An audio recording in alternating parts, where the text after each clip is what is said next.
Why will the DPO, a CSP for that matter, do that to his workers or his colleagues? Like, my dad is dead.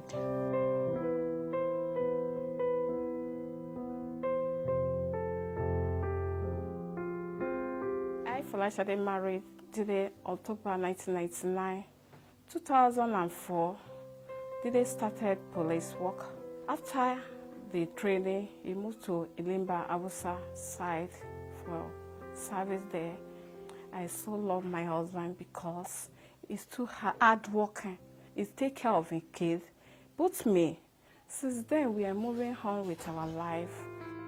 On 11th of May, my mom received a call from an officer saying my dad had a fatal accident and is in a critical condition, that she start coming to Ilimba at Ajangbade. So immediately she left around 9. When she got there, she was told my dad is dead, that he was shot by unknown gunmen at a checking point in front of the station.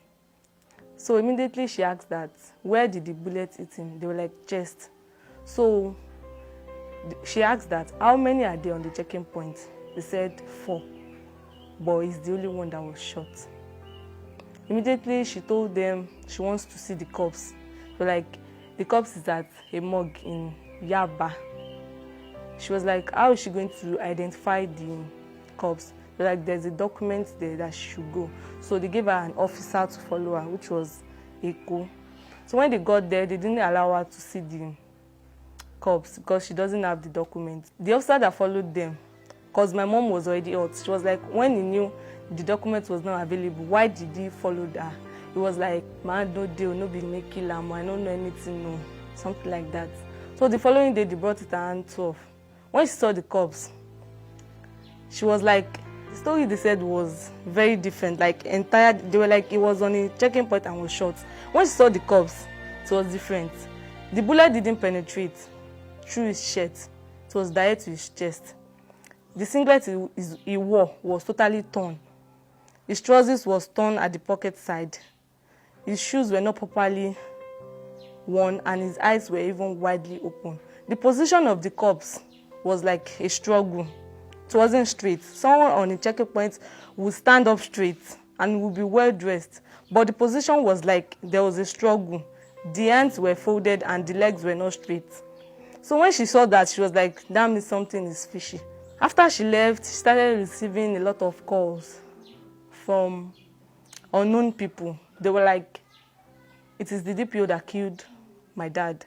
And she was like, how come? They were like, everyone in the area knows. The following week, we saw another news contradicting to what they told her at the station, that it was unknown gunmen. The news we saw was like 2 deserted soldiers that shot him. And in the news, we found out that the DPO was saying the bullet also hit him, but it didn't penetrate, that it scattered his phones. We're like, why is the stories different? That was not what they told her. She went to Zone 2. We went together, so she dropped a petition for the AIG of Zone 2. The following week, we were invited to Zone 2. That when they saw the news, they were like, we should bring the newspaper, everything. And we took the picture of the corpse. So we showed them that they should look at the picture, something like that. So after then, the following day, they told us that the AIG wants to see us. And the following day, we heard that the CP already transferred the case from Zone 2 to the state CID at Kpanti. So they invited us to Kpanti. We explained our own part. We left. Later, we heard the DPO was already arrested and the investigation is still on. We already went to Lasut for autopsy. They later did the autopsy.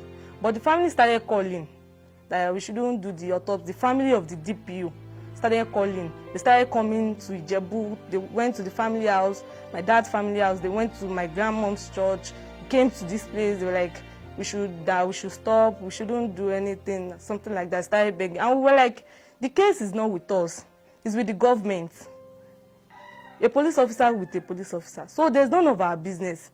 We are not the one that arrested. It was the government that ordered the arrest. The family of the DPO of Yaya Muhammad Adeshino should stop coming to our house, stop going to our church. They should stop looking for us. We have no business, and nothing must happen to us, to my mom, me, and my younger brother. My mom told me when she went to the station the first day, they were like, they'll be paying 2,500 naira per month.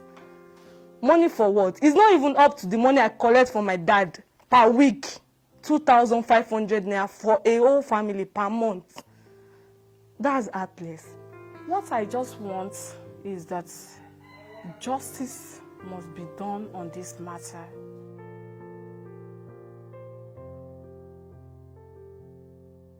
The DPO is still in custody. Investigation is still ongoing. Okay. Yes, the investigation is still ongoing. The DPO is still in detention. I called the new DPO of the station. Okay.